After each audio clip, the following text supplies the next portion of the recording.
Hi guys, welcome to my channel Sudipa's কিচেনে। আজ আমি আপনাদের সামনে নিয়ে এলাম কুচো চিংড়ি দিয়ে লাউয়ের ডগার রেসিপি। আজ আমি আপনাদেরকে খুবই কমই উপকরণে কমই মশলার দ্বারা সেই রেসিপিটি তৈরি করে দেখাবো। এটি খেতে যতটা সুস্বাদু ততটাই সুস্বাস্থ্যকর।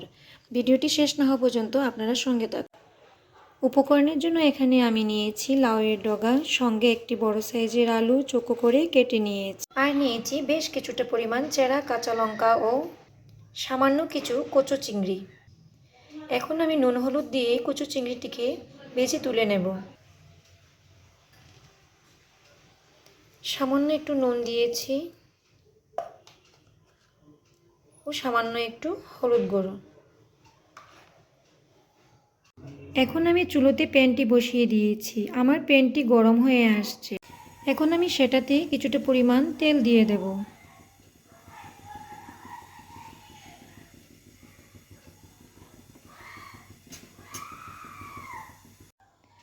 আমার তেলটি গরম হয়ে আসছে।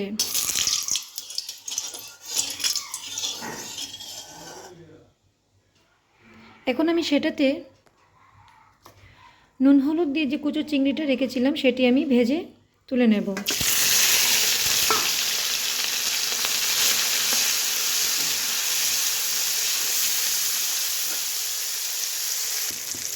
দেখুন, আমার চিংড়ি মাছটি ভাজা হয়ে গেছে। এখন আমি সেটাকে একটি পাত্রে নামিয়ে নেব। সেই একই তেলের মধ্যে আমি ফোড়নের জন্য কিছুটা পরিমাণ মেথি দিয়ে দেব। আমার মেথিগুলো ফুটে এসছে। এখন আমি সেটাতে কেটে রাখা যে সবজি সেগুলো দিয়ে দেব।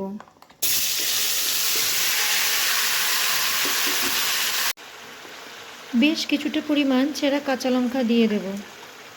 এখানে আমি কোনো ধরনের শুকনো লঙ্কা ব্যবহার করব না, পুরোটাই কাঁচা লঙ্কা দ্বারা হবে, তাই আমি অনেকগুলো কাঁচা লঙ্কা দিয়ে দিয়েছি। আর দিয়েছি ভেজে রাখা যে কুচনো চিংড়ি, সেটিও একসাথে দিয়ে দিলাম। এখন আমি সেটাতে স্বাদ মতো নুনটাও দিয়ে দেব।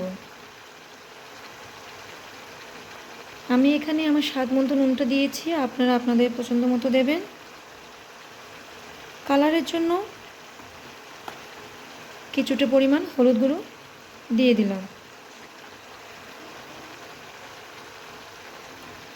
এখন আমি সব উপকরণকে ভালোভাবে নাড়াচাড়া করে একটি পাত্রে ধারা সেটিকে ঢেকে সেদ্ধ হওয়ার জন্য ঢেকে রেখে দেব।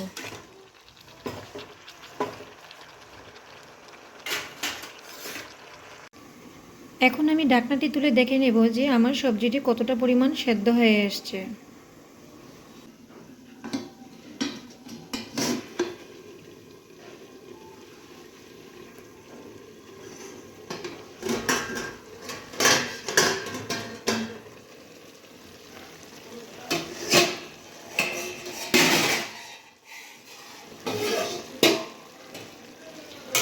আমার সবজিটি প্রায় অর্ধেকটার মতো সেদ্ধ হয়ে এসছে। এখন আমি সেটাকে নাড়াচাড়া করে আবারও কিছুক্ষণের জন্য সেটাকে ঢেকে রেখে দেব।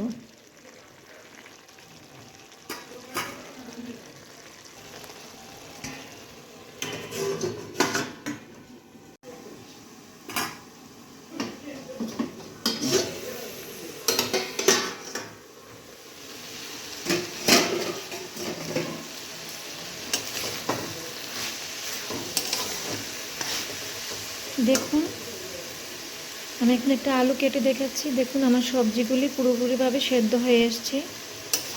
এখন আমি কয়েকটা পিস আলু ভেঙে দেব। চুলের ঘনত্বটা বাড়ার জন্য আমি এখানে কয়েকটা পিস আলু এভাবে ভেঙে দেব। এভাবে আলুগুলোকে ভেঙে গুঁড়ো করে দিতে হবে। আমি এখানে অন্য একটি পাত্রে গরম জল বসিয়েছিলাম, সেটি এখন আমি ঝুল হিসাবে দিয়ে দেব।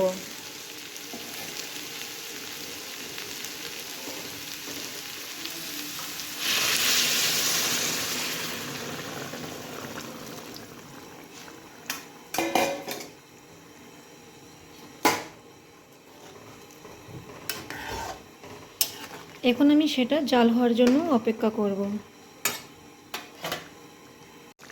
দেখুন, আমার এই লাউয়ের ডগার রেসিপিটি পুরোপুরিভাবে তৈরি হয়ে এসছে।